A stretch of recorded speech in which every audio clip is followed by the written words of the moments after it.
Hello, high school hockey fans, and welcome to another episode of This Week in Wisconsin Prep Hockey. Today is the sectional previews. I am Bill Berg Jr., joined by Bill Berg and Dan Bauer. How are you, gentlemen, today? Doing well. I'm awake.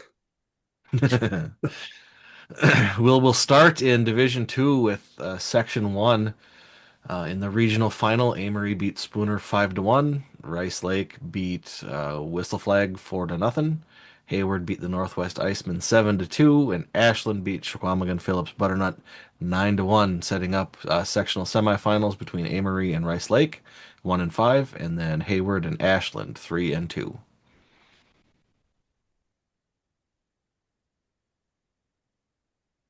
Yeah, I Yeah. mean, I think Amory was the favorite, obviously coming in. I think Rice Lake is kind of the big X factor with their goalie, and that could be interesting against Amory.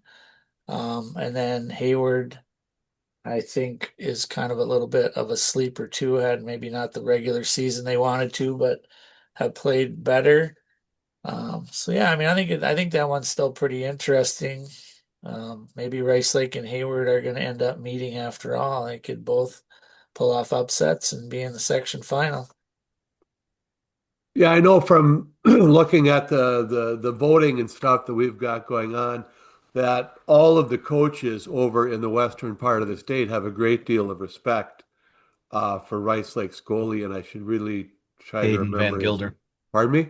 Hayden Van Gilder. That's him. Yeah, and it looks like he stole a game from Whistle Flag, and now he's got to go up against Amory, which is always a tough order in that section. Amory's just kind of owned that section the last couple of years. Yeah, they can score for sure. They've got some kids that can put the puck in the net. That'll be the big challenge. I know Rice Lake was suffering through some injuries through the course of the year, and I think are a little bit healthier right now. But yeah, it's that time of the year where goalies they tend to pull off upsets. So I think that'll be an interesting section yet. Good final coming up. Make a prediction. I hate making predictions only because I spend a lot of time talking to the coaches, and I don't really want to get on anyone's bad side for not picking them. So I'm going to try to stay away from that if I'm allowed. Okay. Moving on to Section 2. Northland Pines beat Rhinelander 10-2. Lakeland beat Shawano Bonduel 3-2 in double overtime. Pacelli beat Anago 2-1, and Mosinee beat Medford 9-2. That sets up Northland Pines number one against number four Lakeland, and number six Pacelli against number two Mosinee. I was at that game in Anago that Pacelli pulled out the big win. Their goaltender had a heck of a game, stopped 40 some shots and only let in one. And that one was just I was down in the end right in front of me at the time, and the shot came in and he just closed his glove a little bit too quick. The puck hit his glove, and I think he believed he caught it, and it was actually lying on the ice about a foot to his left, and Liam Burt saw it and poked it in. But he had a great. His defense was awesome. They forced all the shots from the outside. He controlled his rebounds very well, and when there was one left out there, his defense made sure that the Anago team couldn't get to it. And then for the Anago goaltender, it was just one of your worst nightmares. You stand back there leaning against your net while your team has the puck in the other zone, and you watch as they work the puck and work the puck, and the defenseman slowly gets sucked down and caught up in the offense, and boom, here's a puck going the other way, and that's what happened with the first goal. Was a breakaway by Zane Phyllis. We got a great picture of it on the cover page for the write up we did of the game. Zane Phyllis they got the puck to him, and he breakaway came down on Martinson, the Anago goalie, and beat him. And we got a lovely email from the aunt of Zane Phyllis. I'm not going to read the whole thing, but she nominated him for Player of the Week, which we don't do weekly now. We'll have one player for Division One, Division Two, and girls for a player of the playoffs. And for Zane Phyllis to be considered for that, his team's probably going to have to win tonight against Mosinee, and that's a tall order. But we'll keep this in mind. Um, yeah, Zane's had a tough year. His grandmother died back in, excuse me, just before Christmas unexpectedly. So he's kind of channeled his energy, excuse me. Um, and yeah, if we consider this, I'll read this again, this whole thing at a later time. But yeah, Amy Jo Johnson wrote this. She's the aunt of St. Phyllis, and she recommended him for Player of the Week. So I'll keep it in mind next week when we're actually picking a player of the playoffs. And that was It was a great game. Pacelli's first playoff win since 2016. They beat Rhinelander 1-0 that year and then lost to Wausau West. So 10 years in the making. And Pines Lakeland, obviously, that's going to be Bernard for Lakeland. That's going to be the big X factor there.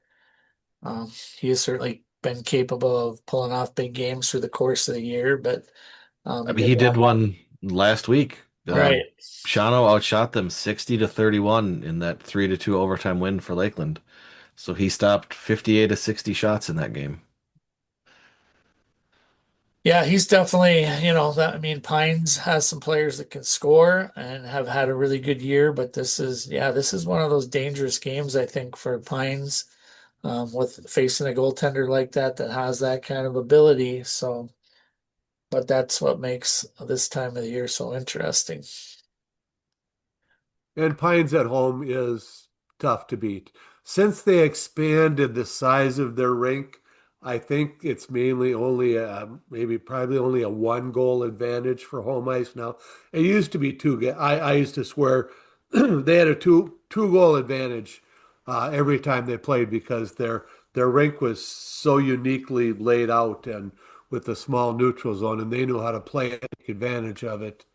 But now I still think they have a one goal advantage for that wonderful rink they have up there. And if it does end up being Pines and Mosinee in the final, they split this year. Pines beat Mosinee 3-2 early in the season. Mosinee outshot them 25-17 in that game, and then Mosinee won the second game 4-2, and Pines outshot Mosinee in that one 35-29. So um, And that could go most, either way. yeah, even when Pines had that two goal advantage on their smaller rink, Mosinee was the one team that I thought could go up there and play evenly with Pines on that rink. They've played enough on that rink that they know how to do it. Um, and if it get yeah, one way or another, I'm going to be at that final. There are only a couple of finals on Saturday. Most of them are Friday, so we're not going to be able to cover as many as we would like to because they're all at like nine of them at the same time. So, there's only a couple of us, so we can't get everywhere. But that one is on Saturday, and I'll be up there in Eagle River on Saturday for that. That first Pines win too, when they beat Mosinee, they scored with like 5 seconds, I think it was, left in the game to pull that one off. That was a 2-2 game. Looked like it was headed to overtime. So, I mean, they're the two games together. They've been very, very tight games. All right, moving on to Division Two, Section Three. Somerset, #1, beat #8 Viroqua 15-3. 4 Baldwin Woodville beat 5 Marshfield 3-2. 3 Menominee beat 6 Black River Falls 6-3. And 2 River Falls beat 7 West Salem 9-1, setting up 1 versus 4 Somerset and Baldwin Woodville, and 2 versus 3 River Falls and Menominee. Yeah, nice clean bracket. Everybody that was the higher the well the lower seed, the higher seed. The home teams won all the games.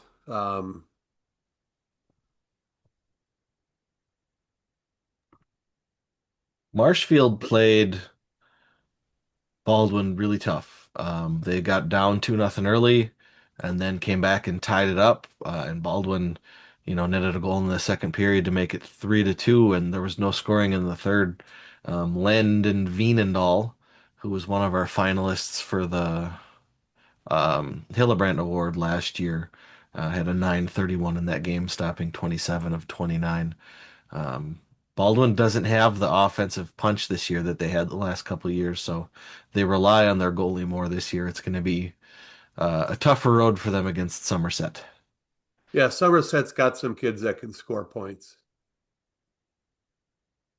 That first meeting, then those Somerset and Baldwin played. Well, they only played once, but in that meeting, Baldwin actually had a 2-1 lead going into the third period of that game. Somerset scored um, three in the third. Last one was an empty netter. So that first meeting between them was really a close contest. So that score, maybe you look at 4-2, maybe think it wasn't that close, but definitely Baldwin was right there through that entire game. Yeah, And I've in the past I've always gone over uh, for these sectional finals that a lot of they've been in Amory and Somerset a lot for those two sections, and that part of the state. I mean, that's like half of our Division Two teams are over in that little western pocket of the state, and they play very competitive hockey out there. Those kids, I mean, they play against each other all growing up, and they know each other well. It's a nice area, but I don't think I'm going to make it over there this year. on the other side, River Falls has already beaten Menominee twice. They beat them 7-4 early in the season, outshooting them 39 to or 32 to 29, and then 6-2 later in the season, outshooting them 50 to 19. Um, Jackson Flanagan had a hat trick in that second contest. Yeah, I mean, they both play such strong schedules throughout the year, playing in the big rivers and then the other teams, and I mean, they're really battle tested. A really crazy stat for me is River Falls power play during the regular season finished at 51%. I don't think I've ever seen a high school team score on 50% of their power plays. That's got to be a record, but I'm not sure. Yeah, 25% is normally considered good. Yeah, pretty good. Yeah, if you're in the 30s, it's great, but I've never seen 51%. I'm gonna have to go back and watch some of their video.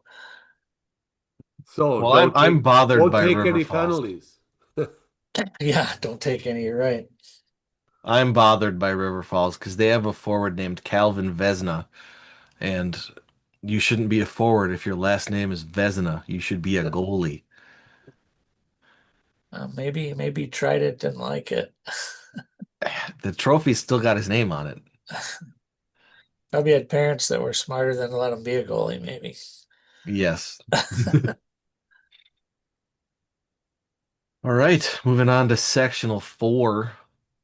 Number one Wanakee beat number eight Cedarburg 10-0. Four Sauk Prairie beat five Waupun 3-0. Three Fond du Lac Springs beat six Homestead 5-0. And two McFarland beat Wapaka number seven 7-1. So not only did all the home teams win, but three of the four of them had shutouts. And that sets up number one Wanakee versus number four Sauk Prairie, and number two McFarland versus number three Springs. Yeah, a lot of separation there in the margins of victory in that section more than any other ones. I figured it out. The average margin of victory in all the games was 5.5 goals. So normally, yeah, a lot of these games are not very tight, and then this section that certainly proved to be true. I think Sauk Prairie Wanakee is like a really I think they're both really interesting, going to be very competitive matchups. I think this should be pretty exciting to see. Wanakee, I believe, is trying to make their first trip to a state tournament, um, where the other three have already been there. So they're the only ones I think that have not uh, checked that off their program list yet. And as a local Madison area team, if Wanakee does make the state tournament, there'll be a good showing from them. McFarland too. Yeah, I mean, in McFarland, we saw them last year. Steve Hoang is still their goalie, and he's still really good. Another great season out of him. He kept them in the game against Tomahawk last year, probably far longer than they should have been. Um, he was fantastic. He's got a 926 save percentage this year with a 158 goals against average. So as a team, they're not giving up a lot of goals. Yeah, and the Wanakee and Sauk Prairie did meet earlier in the year, and that was Wanakee beat them 2-1, held Sauk Prairie to 15 shots on goal. So that rematch, of course, Sauk Prairie has the revenge factor, the lower seed factor. They got a lot of that good underdog stuff working for them. So I think that that will be a great game. I think they're both going to be really, really great games. The only one of these teams that Springs has played is Wanakee. They've skated to a 2-2 tie back on January 3rd. Shots were 31-30, so it was a very evenly played game. But otherwise, Springs has not seen McFarland or Sauk Prairie this year.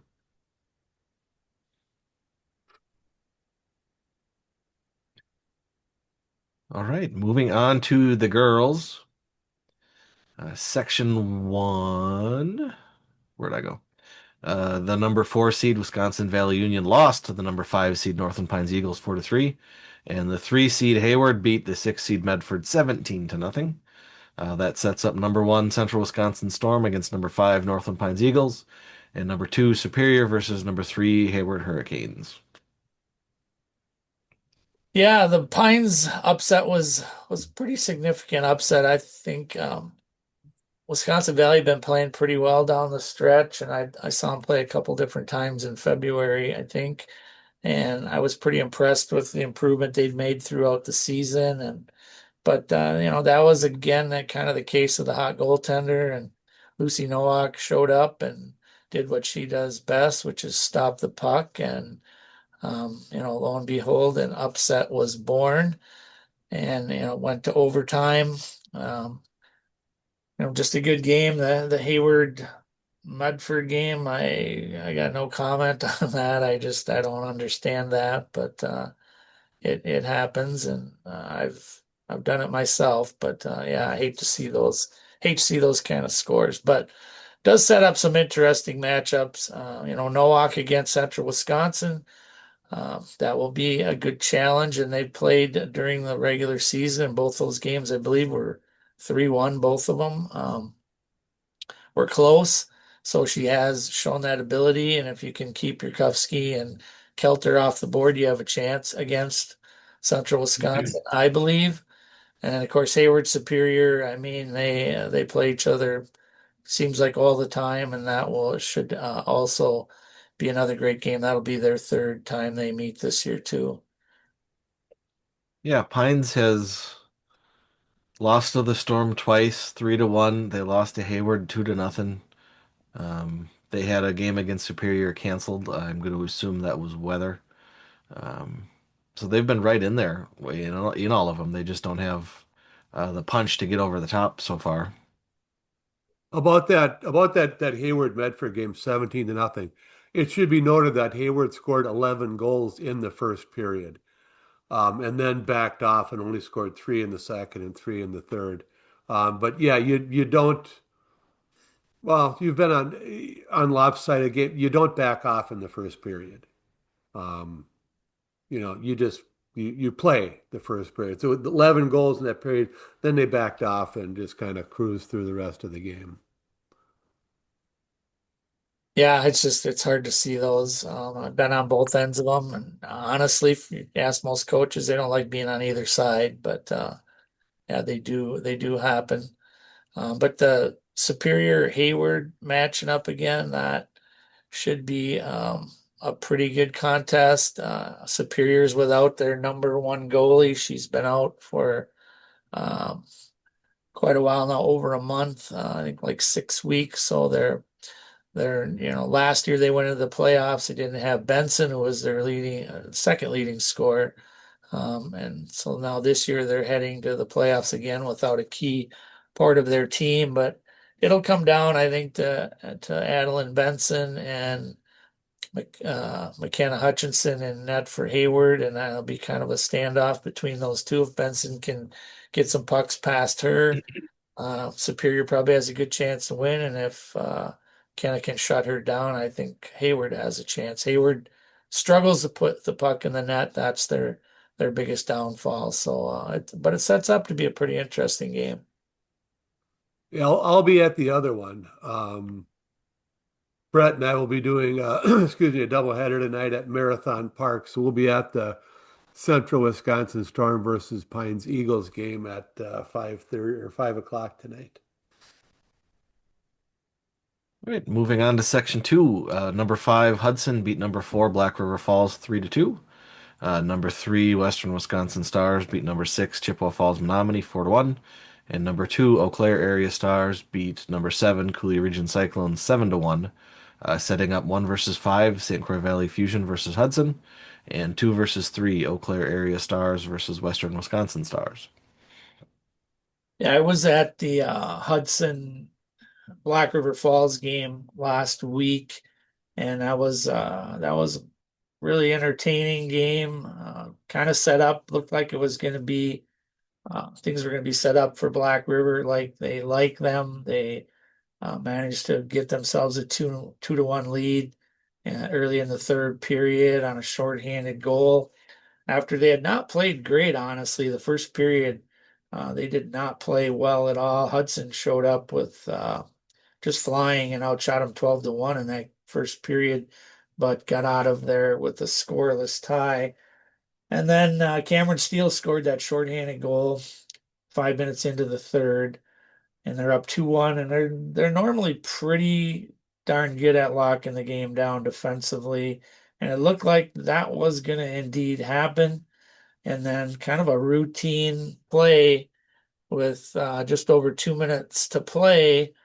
Yeah, their defenseman's dragging a puck back across the blue line, their own blue line, getting ready to make a regroup pass.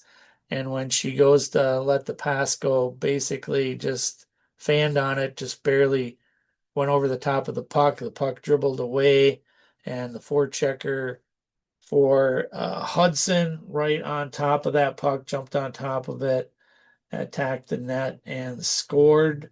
Kind of caught, I think, the goaltender a little bit by surprise at the way that happened. And suddenly it was a 2-2 game. And then I don't know if it was the shock of that goal, but like 53 seconds later, they scored again on really kind of a similar play, only this time the defenseman just took herself out of the middle of the ice with a sweep check, let the forward cut back to the middle, and they ended up scoring again, and they got away with a 3-2. I think a shocking win. I think Black River was pretty stunned when the game was over, but yeah, they got out of there with a 3-2 win and moving on. So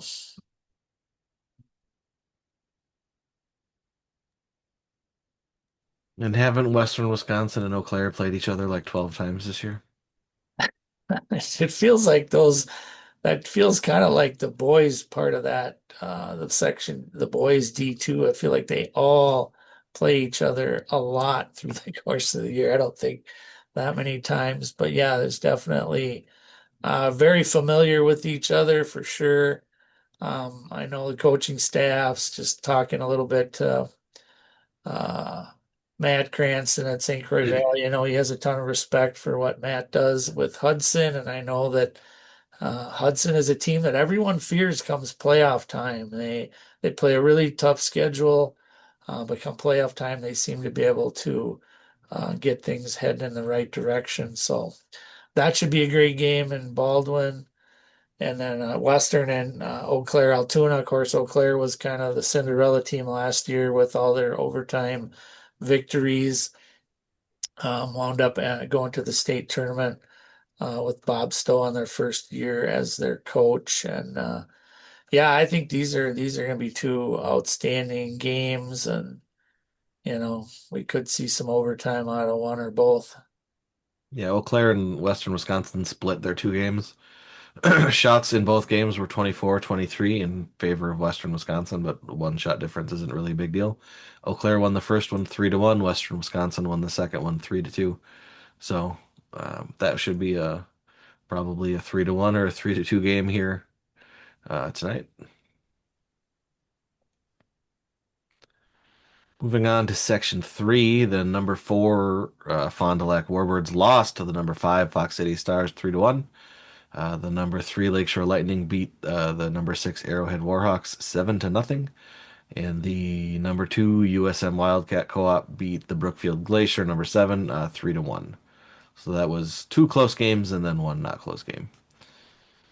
That sets up the Bay Area Ace Bears number one taking on number five Fox Cities and number two USM Co-op taking on number three Lakeshore Lightning. Yeah, I think the Fox Cities Bay Area sets up to be a pretty interesting. They just played a couple weeks ago, and Bay Area beat Fox Cities 2-1. When you looked at Bay Area last year, the way they closed out the season, they absolutely were just ripping people down the stretch. I think they won their last 5 or 6 games last year by like a 25-3 count. And this year they've been in some very tough games. They went to overtime with the Storm. They got beat by Eau Claire a little while back, and then the 2-1 game with Fox Cities. So they have not seemed to have been to be nearly as dominant at this point compared to a year ago. And I think Fox Cities is playing really well. I think they've settled on Tegan Wilkins as their goalie, and she made 35 saves against Bay Area when they lost 2-1. So I think that should be that should be an exciting game. And I don't know, Fox Cities, they definitely with Mersaw and they have two kids that can really put the puck in the net. Margaret Thomas, the other one. So I mean, I think that sets up to be a really interesting and exciting game. And then U School and Lakeshore, they'll meet for the third time. And U School owns both wins over Lakeshore coming into this one. For some reason, they've kind of had their number this year. So it'll be interesting to see if Lakeshore has that motivation of, getting beat twice, or, the old theory that it's so hard to beat a team 3 times in one year. So I've never believed in that or never subscribed to that as a coach. I always, when I would hear people say that, I said, why should it be hard to beat them 3 times? We already beat them twice. Should be Yeah, easy if to you've beat them already the beaten third them time. twice, the third Yeah. time really is no So, I yeah, did the I has did no the math magical on it. powers. I did the math on it a couple of years ago. I looked at like 10 years of scores, and the team that wins the first two wins the third one like 83% of the time or something like that. I believe that. I But never, you know, that one out of five chance that they lose it is the one everybody says it's hard to beat a team three times. yeah, which seems to be not true. But yeah, I mean, that's a pretty interesting. Lakeshore's kind of come of age this year. Really a pretty young team for the most part. A lot of their players that they depend on put the puck in the net are pretty young, and they've really improved and gotten better as the season goes along. And same with University School, I think from the beginning of the year to now to the end, they have improved a lot, and that should be a really good game. You mentioned that, Bay Area was beating people up at the end of last season, and this season they're playing a lot more close games. Obviously, Julianne Bradford and Emily Bill both graduated. And they made up the top line with Faye Brunke last year, I believe. Last year, Brunke was their leading scorer with 46 points. This year, she's down to 36, without Bradford and Bill out there with her. Hannah and Hayden is basically the same point total she had last year. Addison Dahl is basically the same point total she had last year. Ava McDonald's got a couple more this year. Aisling Buchan has moved up quite a bit. She's basically doubled her point total from last year. But overall, the loss of Bradford and Bill means that the Ice Bears are still a great team, but they're not the dominant force that they were last year. Yeah, it's definitely affected Brunke, I think, and I don't know how it couldn't. I mean, those two were both goal scorers, and Bradford was probably more known for setting people up than maybe putting the puck in the net. So yeah, that's definitely been a big difference, which I think has, taken them down a notch, not quite as, like I said, dominant as they were a year ago. And then they also lost Tiana Stint, a defenseman last year, who was a senior, who I think was a really unsung, important part of that team a year ago. And I think they probably miss her a little bit this year also. All right, moving on to section four. The number four Madison Metro Lynx beat the number five Icebergs 5-0. The six Badger Lightning beat number three Janesville 4-2, and the two Cap City Cougars beat Viroqua 13-0. That sets up number four Madison Metro going to number one Beaver Dam, and number two Cap City hosting number six Badger Lightning. Yeah, I think the Badger Lightning, obviously that was an upset that I don't think too many people saw coming. Janesville had really been playing well, but they went in there and got it done. I know Janesville was without their starting goalie, who was at a wrestling in the wrestling finals to go to the state tournament. She also wrestles and is a goalie and wasn't able to get there till the start of the third period. So I know that maybe had a little bit of an effect on their team. When your number one goalie's not there, you do sometimes play a little bit different. But hats off to Badger Lightning for, it hasn't been a great season for them, but found a way to get it done. And, moves on now to play a really strong Cap City team that really, has some players that can score and a very solid goaltender. Metro Links to Beaver Dam. They've already played twice this year. Beaver Dam owns both wins in that. They beat them 5-1 and 2-1.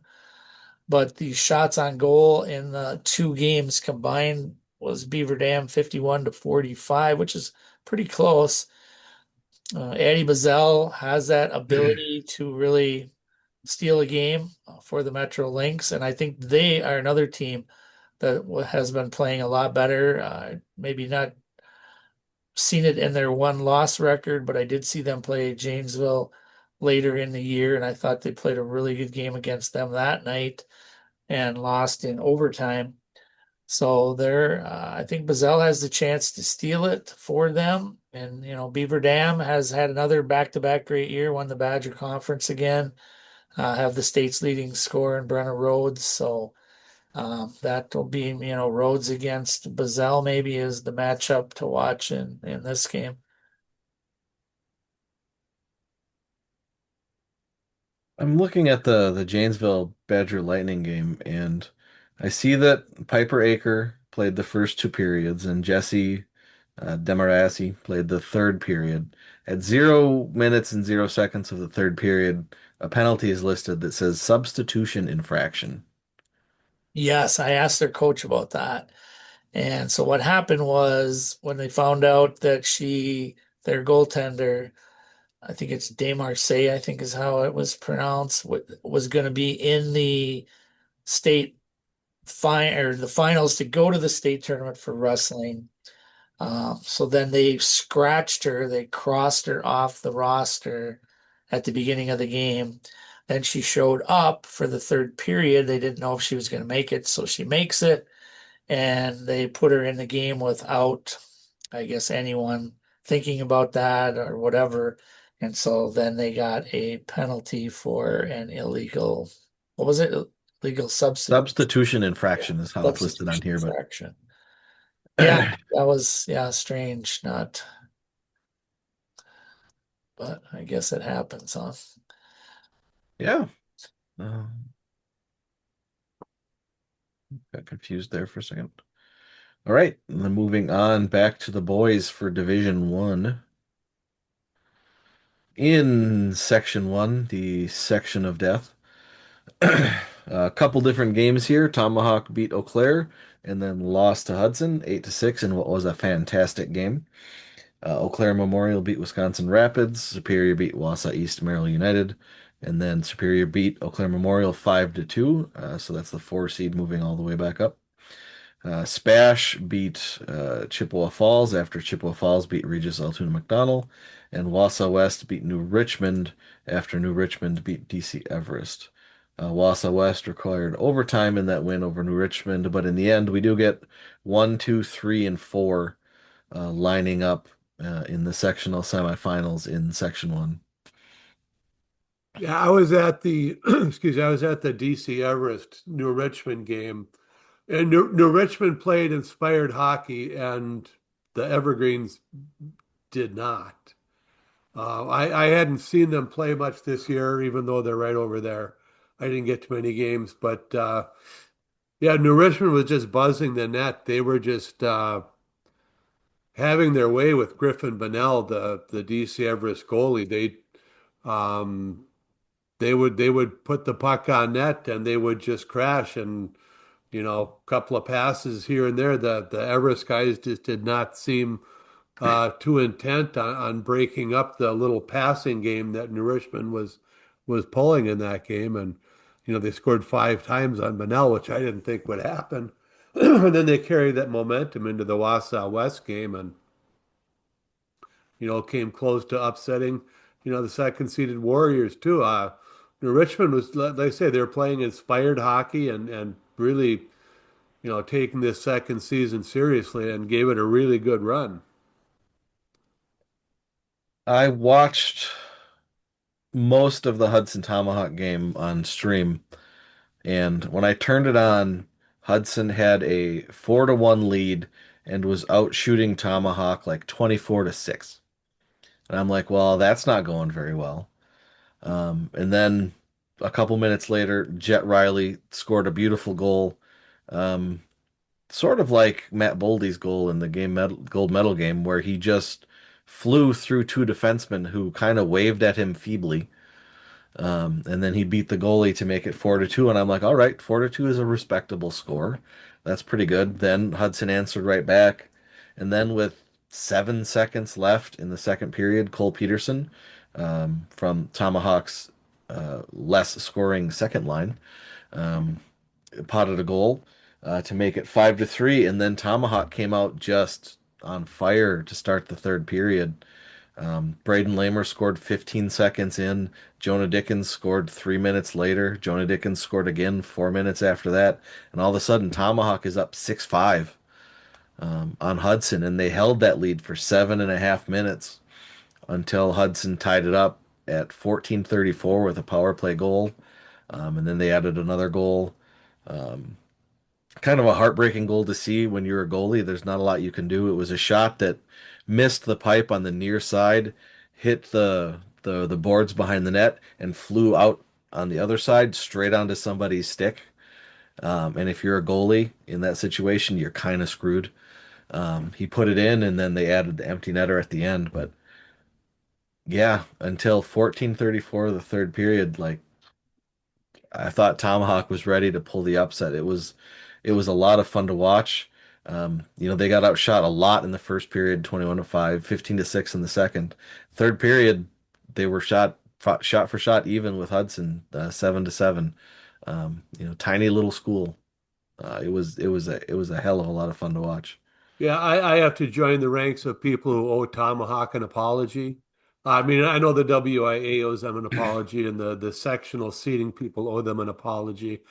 But I said, yeah, if Tomahawk did beat Eau Claire North, they'd have no chance against Hudson, and I was about as wrong as a guy can be there.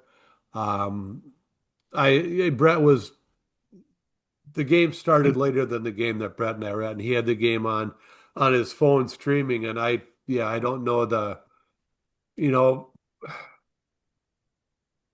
I talked about, different classes of penalties last time, the clear and obvious penalties that got in everybody. I mean, when there's an interference penalty with 3 minutes left in a one goal game, you hope it was an obvious penalty and not some, this guy got in somebody else's way and, so we called interference on him. But yeah, I mean, I didn't think Tomahawk could stay with Hudson for 3 periods, and Tomahawk got stronger as the game went on. So I was once again way off. Um, Hats off to Tomahawk. They gave it everything they had, I believe. Yeah, I Yeah. mean, if there was any team or any coach that I had met that I knew was not going to allow this being pushed to D1 to change anything about his how he approached it, it was Dewey Riley and Tomahawk, and I just know that he just from the day that they got that word, he just went to their team and they were just like, you know what, that's the way it is, and we got to deal with it, and we're gonna get ourselves ready to compete. And yeah, it's amazingly that they could have their best period in a game like that be the third period, where I'm sure the pace was intense and their bench is a little bit shorter than Hudson's for sure. And for Hudson, that's a tough spot to be in too, because everyone's like, well, you can't lose to a 9 seed. Like, that's ridiculous. You're the number 1 seed. And then all of a sudden, the game is close and then it's tied and then you're behind. Like, the panic, has to start to set in a little bit. If you're Hudson, you're like, oh my gosh, like, we can't lose to these guys. So yeah, I mean, just what a great game for the people that were there, and a great game for Tomahawk. I mean, hats off to them again for like a terrific season, and unfortunate because they should be playing in some game in the D2 here to go to state instead of at home right now. Yeah, and I mentioned to Burglar, not on the podcast, just in a regular conversation last week, that I thought of the top three teams in that section, Hudson, Wausau West, and Spash, Hudson was the best matchup for Tomahawk.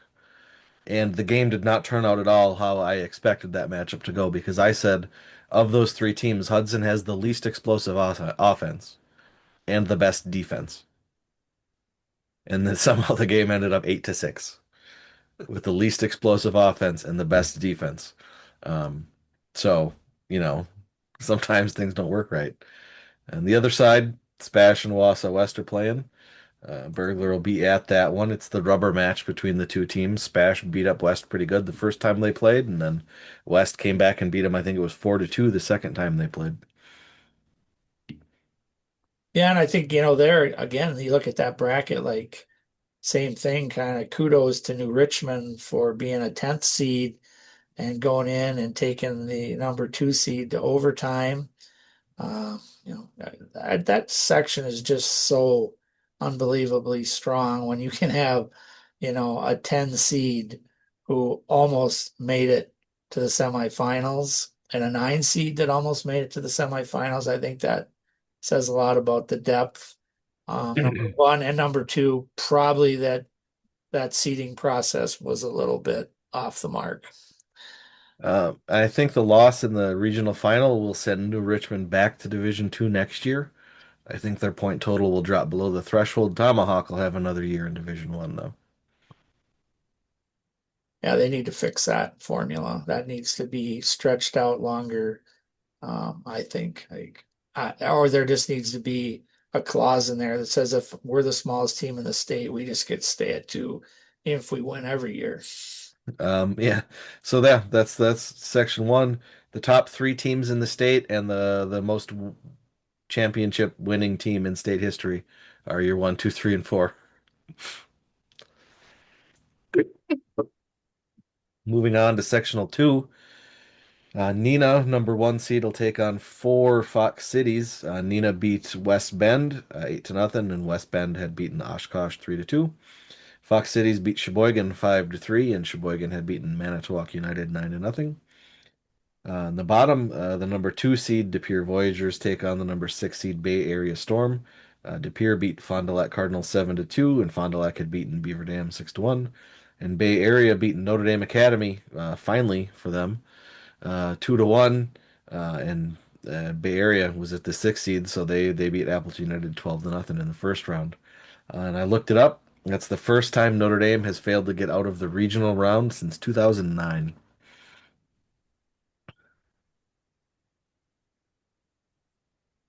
Yeah, I don't know. I have mixed emotions about that Ashwaubenon co-op and how that came to be and why that came to be, but is what it is. But I think the Pier's a team that a lot of people have kind of written off, or maybe don't think they're as good as I think they just might be.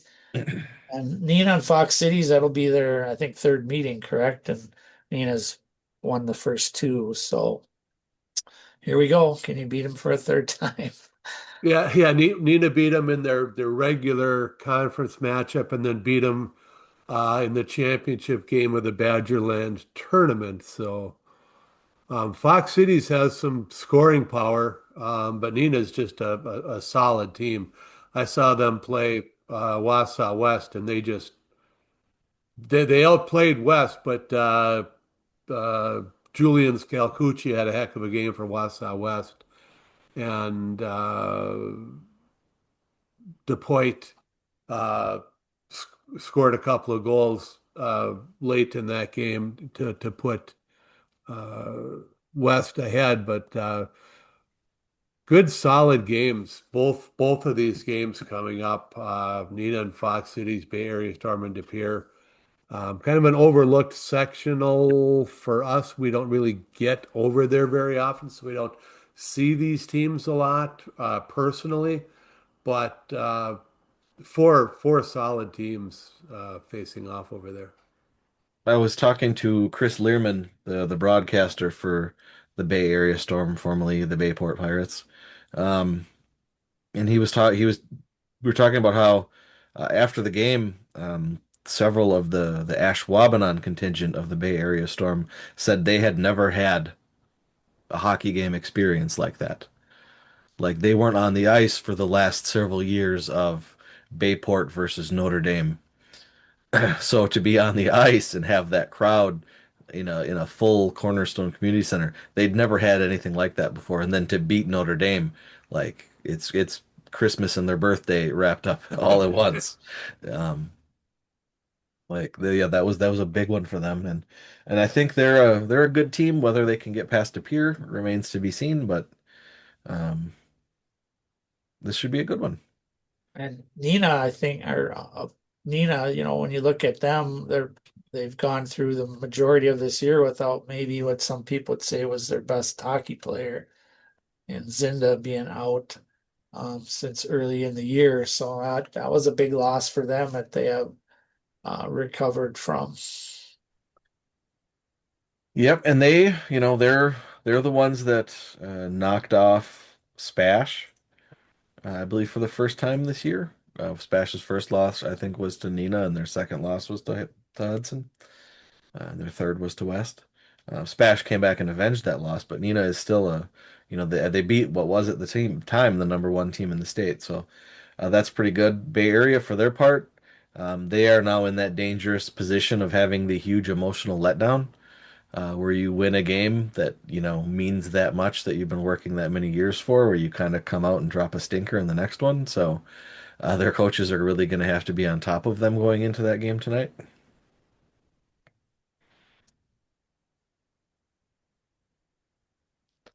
All right, moving on to Section 3.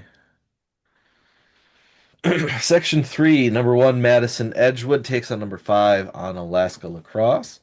Madison Edgewood beat Aquinas 7-0, and Aquinas had previously beaten Madison West 2-0. On Alaska beat Verona 3-1, and the South Central Navigators 12-0. On the bottom side, number 2, Sun Prairie takes on number 3, Monona Grove. Sun Prairie beat Middleton 5-1. Middleton had beaten RWD 6-4, and Monona Grove beat Madison Memorial 7-0. Madison Memorial had beaten Toma 4-2. So one, two, three, and five in this one.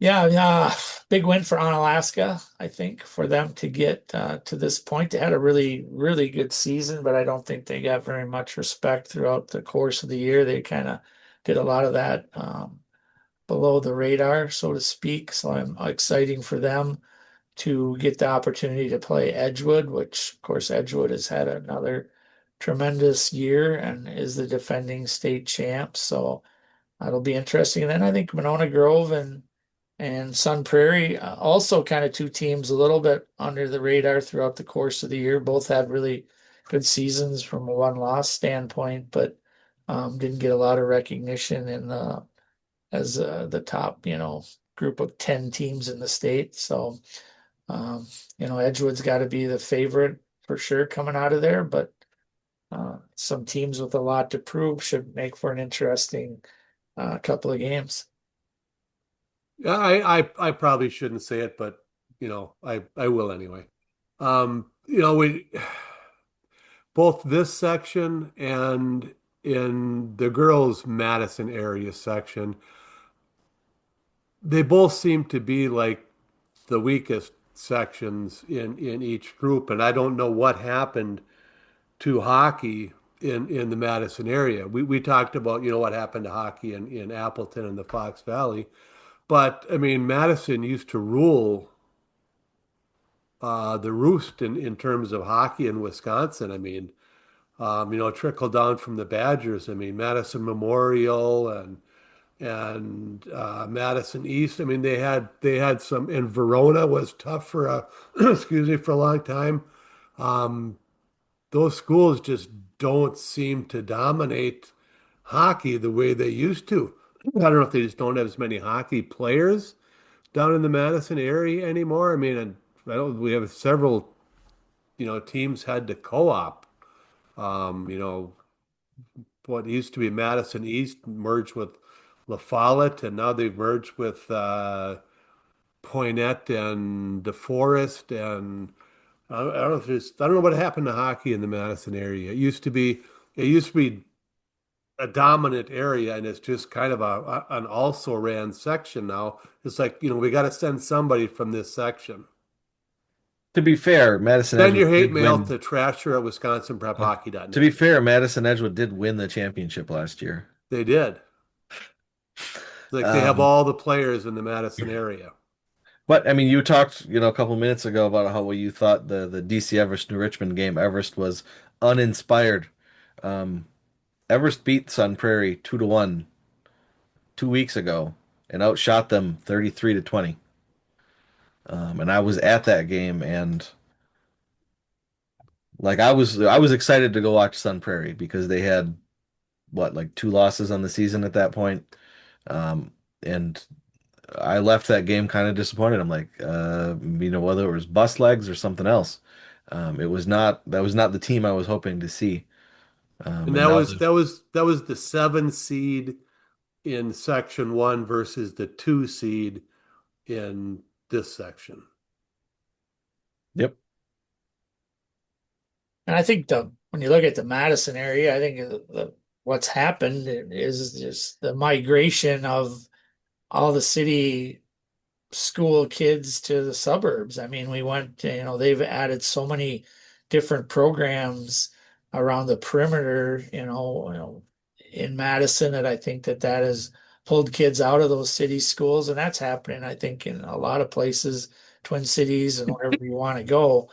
But it's just, yeah, I think it's probably spread out the talent a little bit more than it was in the past. And yeah, it is kind of sad. I mean, Madison Memorial, I mean, for just decades was them in Superior. I mean, it was those two teams, and then Madison West, Madison East were always very good.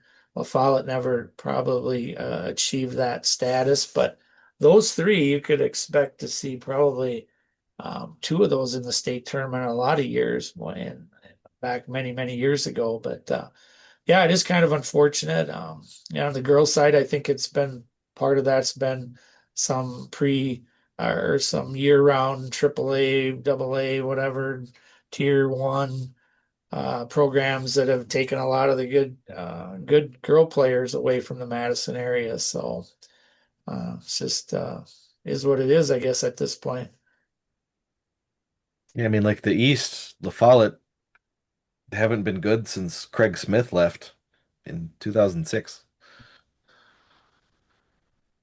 He's a Detroit Red Wing. Yeah, I can still remember, Jim Webster from Wausau or from Madison East had that great hat that he wore all the time. Like yeah, him and Vic down there going at it year after year. That's some history of the state tournament there for sure. Yeah, I mean, this year, Sun Prairie and Monona Grove are up, and Middleton and Verona are down. Next year it might flip.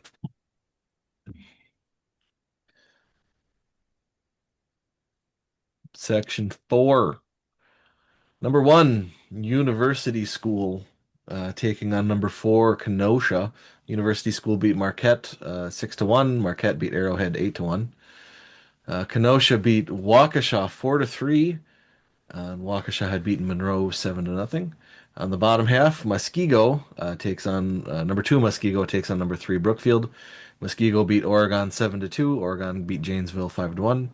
Brookfield beat KMMO 6-3. KMMO beat the WNS Storm 1-0.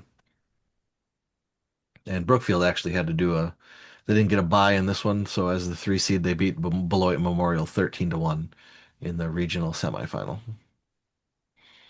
So that sets up number 1 versus number 4, and number 2 versus number 3. Chalk. Just as it should be. Yeah, where did Muskego come from? They've been good all year. I Yeah. know, but they weren't before. They've been getting better over the years. Yeah, they're my sleeper team. I'm kind of secretly rooting for them. So, I mean, their name is going to change again soon because it changes every few years. Who gets to be the host of the Ice Force? But but yeah, they did have a really good year. They did. Brookfield had a really good start to the year, kind of fell apart towards the middle and the end a little bit, but they've been very competitive all year. Kenosha is another team that, is normally not been in the conversation, I don't think, at this point in the season. So, and then University School, they're always there. yeah, Muskego had 17 wins this year, 16 last year, 12 the year before, 11 the year before that. So they're So they on their have way they up. have been building quietly without catching my attention. Yes. Okay. Sorry, Muskego. I say that a lot because I say dumb stuff.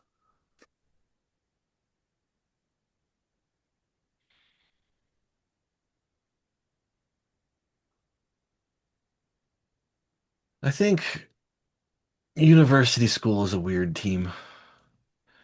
I mean, you look at some of the score sheets that they've had this year, both big wins and big losses, and like the shot totals are all lopsided and weird, and it's really hard to get like a handle on like who they are as a team.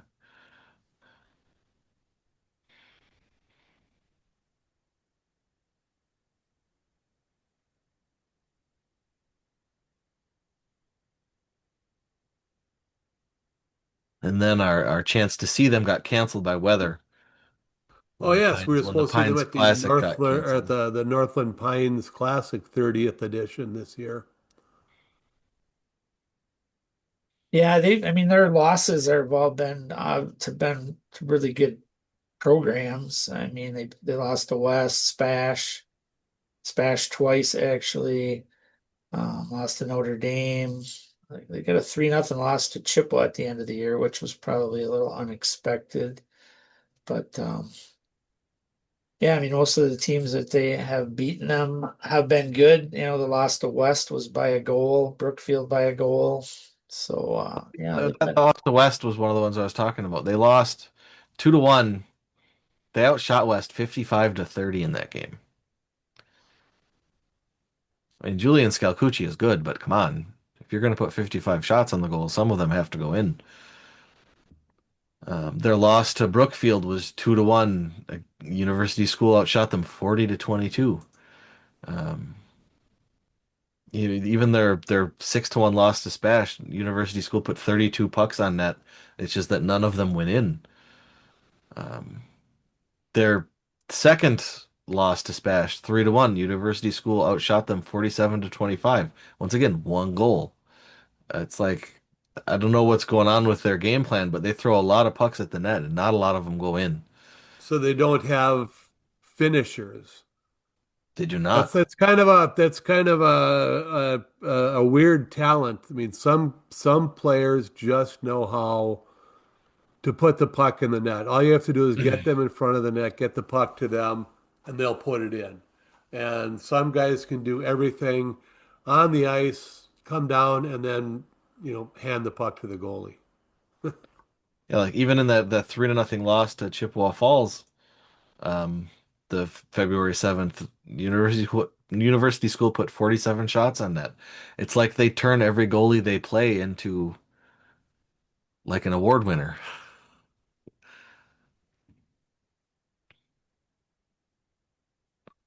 Well, they better get that figured out, or they're maybe gonna be going home. Because yeah, I mean it's like it's at this point it's like noticeable. So many games where they've put 40 plus shots on net and they're scoring zero goals or one. Um, I don't know if it's a game plan thing, just their coach says throw the puck at the net and crash and they're not crashing right or what. But yeah, they're not getting pucks in the net. That stuff tends to also even out over the course of the season, so they may be in store for a windfall of goals here coming up. It could be. I mean, right now their shooting percentage on the season is 9.4%. Yeah, so So they're not in a conference, so they play whoever they can schedule. So they really had they really have nothing to shoot for during the regular season except, to get a high seed. And now if maybe they just use the whole season to set it up for now. yeah, I mean their opponents have a 906 save percentage against them. Yeah, well, that's the standard, really. I mean, I was Right, told but if you're a number one seed, you should be you higher. should be scoring above a 10% clip. So they probably got some coming, but maybe they're not. Maybe they're just in a division where they're the number one, but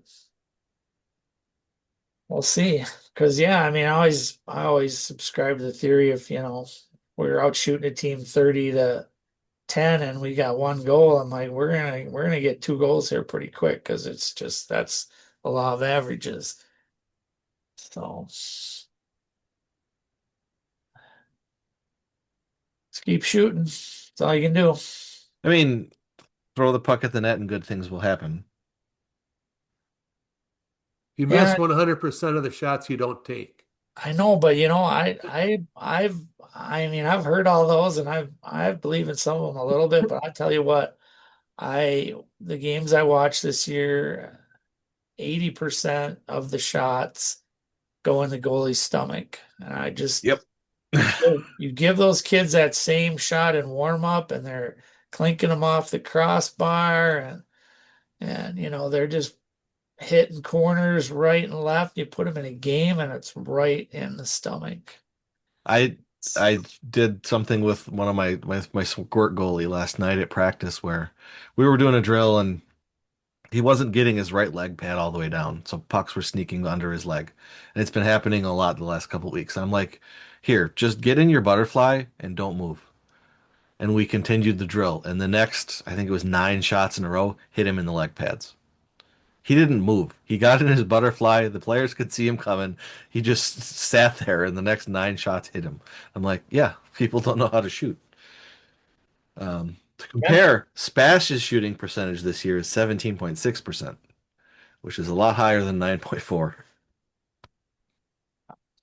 Yeah, I mean I think that's the basics of goaltending, right? Is you I had to teach a girl how to play goalie when I went to Wapaka, and she'd never played before. And I just said, number one is you got to be in the right spot. And I was like, if you just shuffle around here, stay in front of the puck. I said, nine out of every 10 shots will hit you. You just got to figure out how to stop that other one, because they're going to Yeah. pick a corner once in a while. I remember when Bob was my son Bill's brother Bob was a goalie, and they had just gotten finished playing. I think it was Mosinee at maybe it was in a Pee Wee and at our rink. And as I was out in the lobby, I heard a couple of the Mosinee dads walk out saying, we just spent the whole game shooting the pucks right into that goalie's chest. And I'm thinking, Bob worked his ass off to make sure that every puck hit him in the chest. They didn't shoot at his chest. He got himself in front and positioned himself so that every puck hit him in the chest. I mean, it's not always the shooters. Sometimes the goalies do Yeah, it no, too. I mean they're in the right spot. But yeah, it's I don't know how that puck always winds up there, but more often than I feel like it should. All right, that is it for sectional previews. Anything else you gentlemen want to say today? Good luck to all the teams, and if you lose, don't throw your stick into the crowd. I guess I saw that happen. Yeah, I Oh, watched. I saw that too. Yeah, Yeah. So Not good. Don't be that guy. maybe that kid obviously didn't hear what you had to say last week. So don't be a knucklehead. yeah, that's the kind of stuff that we don't need for sure. Right. And as great a season as he had, he will be remembered for throwing his stick into the crowd at the end of the game. All Probably. the other things he did eventually will be forgotten. He'll be remembered for throwing the stick into the crowd after the game. And Don't not be that and guy. not throwing a stick in the crowd in a good way, like, hey, here's a souvenir. I just Yeah. scored the overtime game winner. Yeah. Yep. Well, all right. For Dan Bauer and Bill Berg, I am Bill Berg Jr. You've been listening to This Week in Wisconsin Prep Hockey.